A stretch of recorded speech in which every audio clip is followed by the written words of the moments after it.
Sahabat Suara Tapian, saya berjumpa dengan Ibu Debbie Panjaitan. Dia adalah sekretaris dari pengelola Kadra atau Geopark Toba.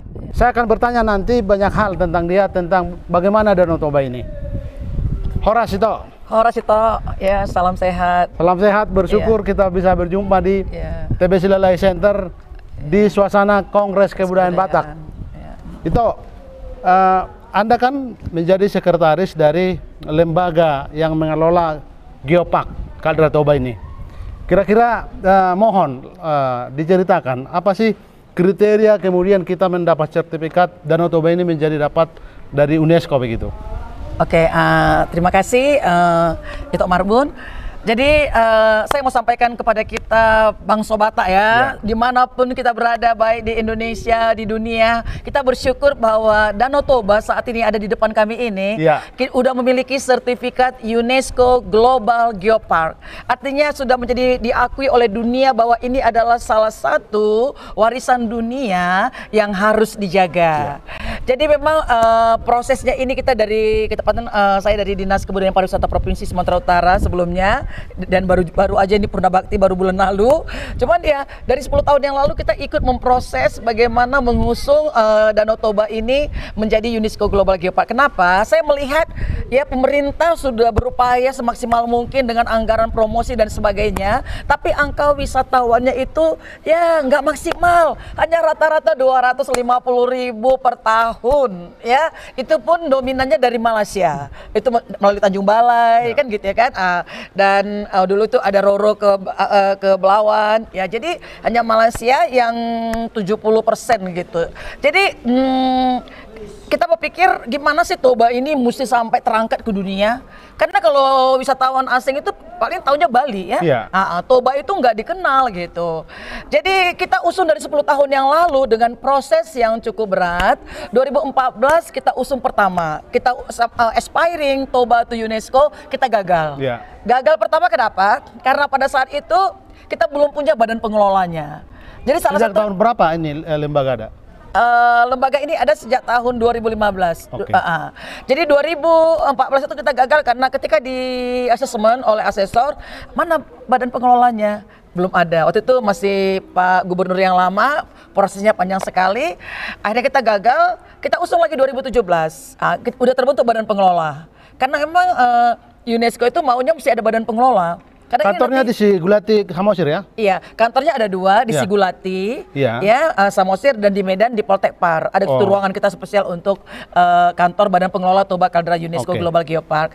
Jadi itulah yang kita rasanya berupaya semaksimal mungkin sampai ini harus jadi. Puji Tuhan, ya 2017 waktu kita usung dan kita 2018 masih ada proses 9 rekomendasi yang kita harus lakukan. Salah satu kita harus punya master plan-nya, punya websitenya, punya badan pengelolanya, punya partnershipnya, visibility harus ada di seluruh kawasan ini. Karena apa? Kita mengusung ini ada 16 geosite. Sebenarnya banyak geosite kita di sini, ya. Itu waktu kita pendataan pertama itu ada 48, tapi 16 dulu lah yang kita maksimalkan yang sudah jadi. Di mana saja itu? Jadi yang 16 itu ini Toba Kadra UNESCO Global Geopark ini ada 7 kabupaten. Ya, Kabupaten Karo adalah geosite Sipis Pesotonggi. Kabupaten Dairi geosite Silai Sabungan, Kabupaten Simalungun geosite Haranggao dan Sibaganding, Harapat. Geosite di Kabupaten Toba ini ada geosite Situmurun, air terjun yang langsung ke danau. Geosite Taman Eden itu botanical garden kita. Dan ini Baligel yang SPG Meat Batu Basiha, ini satu kawasan, satu geosite. Itu baru masuk kita ke atas ke Kabupaten Humbang Asundutan, ada 2 geosite Sipinsur dan geosite Tipang Bakara. Masuk ke Tapanuli Utara, geosite Huta Ginjang. Wow, dari Huta Ginjang itu terlihat itu seluruh letusan, 3 kali letusan Danau Toba ini kelihatan. 800.000 tahun kaldera Porsea, 500.000 kaldera Haranggao, 74.000 kaldera Morasi Bandang. Ya, masuk kita ke Samosir ada 5 geosite. Geosite Pusuk Buhit, geosite Tele Efrata Sihotang, si Bea-Bea, geosite si Manindo Batu Hoda, geosite Sidihoni, ya, hutan tinggi Sidihoni, danau di atas danau, dan geosite Tuk-Tuk Ambarita Tomo. Benar-benar Wow, sekretaris. 16 geosite kita ada, yang di dalamnya ada potensi baik dari geologinya, ya, ada situs geologinya, ada biological diversity kita dan culture kita, seperti itu. Karena udara itu topinya ini Oke. Udah lalu pas aja ya agak apa pentingnya kita harus mengikut syarat-syarat ini ke UNESCO begitu? Apa pentingnya? Oh, jadi gini kan waktu kita usung ke UNESCO itu kan UNESCO mau lihat apa sih kelayakan kalian untuk kami beri sertifikat. Yeah. Jadi waktu kita ngusung ke UNESCO itu kita punya 5 super. Ini formula kita, ya. Number 1, we have super volcano. Tadi udah sampaikan bagaimana kita letusan 800.000, 500.000, 74.000 tahun yang lalu, dan pengangkatan Pulau Samosir 35.000 tahun yang lalu. Artinya 3 atau 4 kejadian tentang tentang Toba ini. Iya. Sampai terbentuk danau ini. Di mana saja pusat gempa itu dulu? Pusat itu ya inilah kaldera Persea ini. Pertama di Persea di 800.000 tahun yang lalu. Lalu? Itu letusan pertama. Iya. Letusan kedua kaldera Haranggaul namanya. Jadi kita bayangkan ini satu gunung. Di sini dulu letusan pertama, letusan kedua, baru yang paling besar itu 74.000 tahun yang lalu. Di mana itu? Di Muara Sibandang.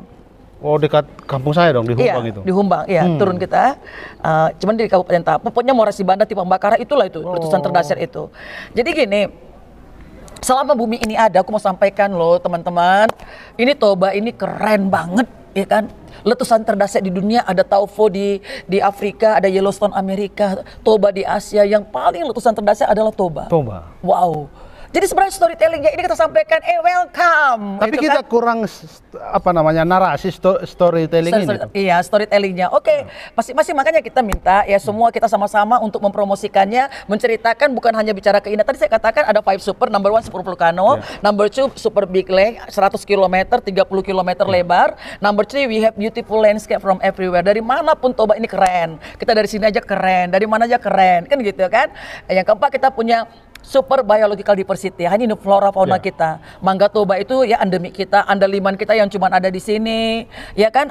Baik kambing putih itu yang dia tinggal di tebing-tebing. Anggrek katanya juga di anggrek, ada ratusan anggrek juga di sini. Waduh, itu keren flora fauna kita. Sampai yang 5 supernya yang kelima itu adalah culture diversity. Waktu kita di assessment oleh asesor, waktu kita bicara, karena dunia, aku mau katakan dunia sudah tahu ini Toba ini super volcano. Ahli-ahli geologi dunia 3 tahun yang lalu sudah konferensi di sini dari seluruh dunia. Mereka katakan, waduh ini adalah laboratorium geologi terdahsyat di dunia.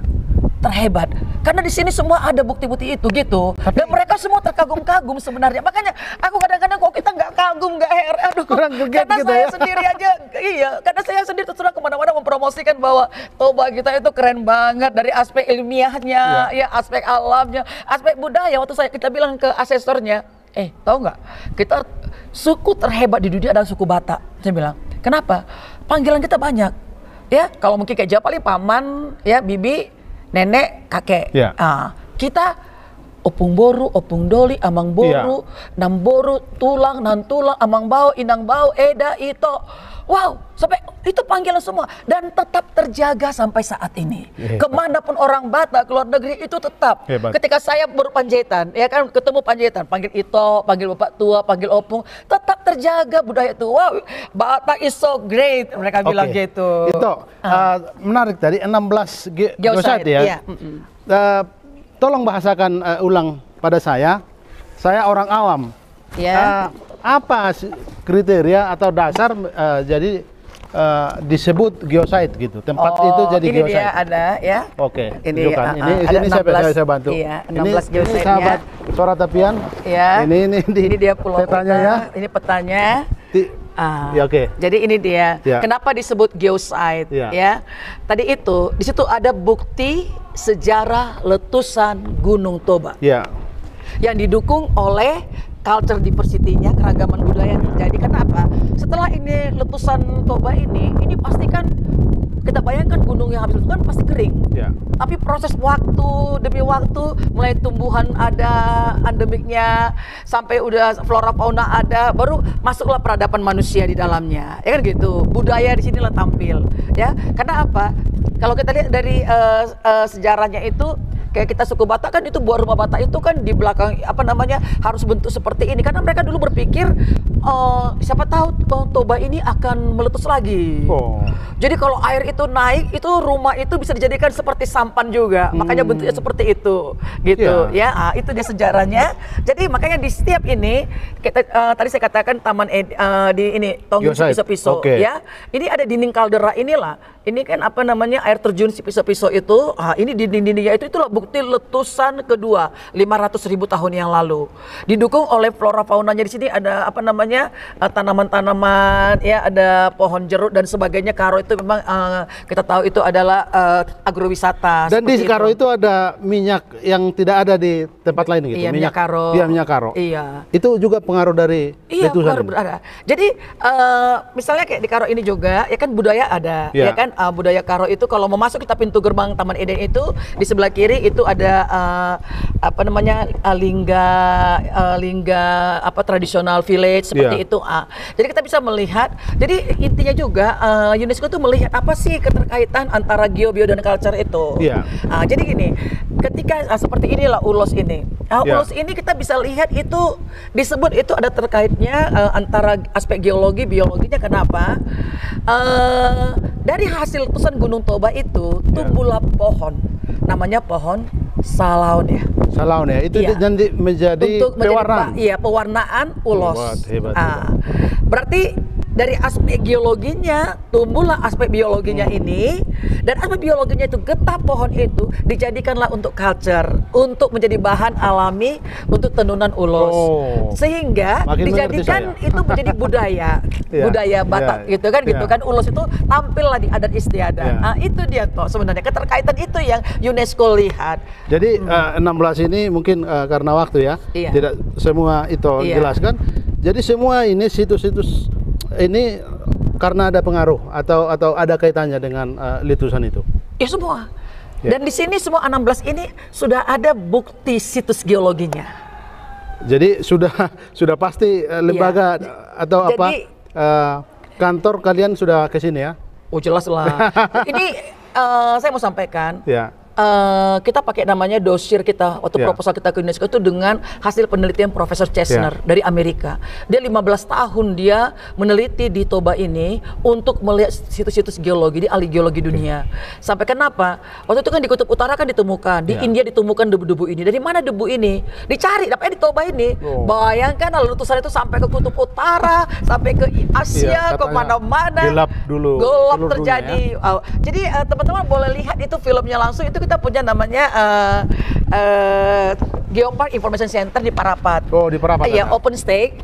OpenStack itu di bawah itu ada sebelah kanan itu kalau lihat dari jalan ada situ Geopark Information Center, itu kita sudah buat secara digital, bisa lihat bagaimana sih letusan Toba terdahsyat itu, ada sejarahnya di sana. Bahkan di Sigulati juga ya, Samosir juga ada penjelasannya. Saya kemarin juga dari Sigulati itu, ya kan? Persis di ini ya, di bawahnya Cianjur mula-mula asal Batak begitu ya.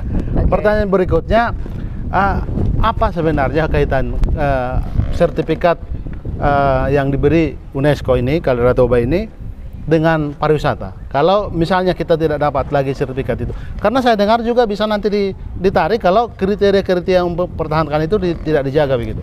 Jadi konsep Geopark ini sebagai produk, salah satu produk namanya geowisata. Ketika kita bicara pariwisata, bicara keindahan aja, ini sebentar. Ya, orang lihat ini setengah jam, 1 jam udah. Tapi ketika kita bicara secara ilmiah, secara pendidikan dan sebagainya, orang mendengar storytellingnya itu, ya kan, geowisata itu. Jadi kita bawa wisatawan, misalnya masuk dari ini Silangit, turun, kita buat welcome, ya, coba Kaldera UNESCO Global Geopark. Engkau sedang berada di hasil letusan gunung terdahsyat di dunia. Kalau ada itulah kita kasih dulu dia paradigma berpikir, wah letusan terdahsyat, pasti pengen tahu apa sih letusan terdahsyat ini kan. Kita bawa dia ke geosite, masuk ke Huta Ginjang, ya kan? Di sana ini kan geowisata ya, geowisata. Selama jalan kita lihat inilah hasil letusan itu, dinding-dindingnya ini dia dari aspeknya itu ini culture, ada rumah tradisionalnya, ada pertaniannya, masyarakat bisa di sini, ya kan? Kita berdayakan mereka dengan hasil apa namanya, hasil bumi itu mereka bisa hidup keberlangsungan di situ. Masuk ke sana ke geosite-nya itu, kita ceritakan storytelling-nya. Jadi ujung daripada Geopark ini adalah pariwisata. Jadi salah satu produk. 16 tempat geosite tadi. Saya bayangkan kalau itu geowisata tadi sebut ya. Kalau itu didengungkan dan mereka misalnya tertarik, sudah berminggu-minggu mereka hanya mengunjungi 16 tempat ini. Jadi lama tinggalnya kan tambah. Orang jangan datang ke sini hanya buang sampah di Toba ini 1 hari 2 hari. Tapi ketika dia cerita ke 16 geosite, gak usah dulu. Jadi kita buat aja paket-paketnya gini, toh. Ya. Letusan 800.000 tahun yang lalu. Itu udah ini, kan? Persea Balige ini mulai dari masuk dari Taman Eden Situmurun ini udah dia menyelidiki ini udah berapa lama ya. Baru tematik kedua 500.000 tahun yang lalu, ya kan?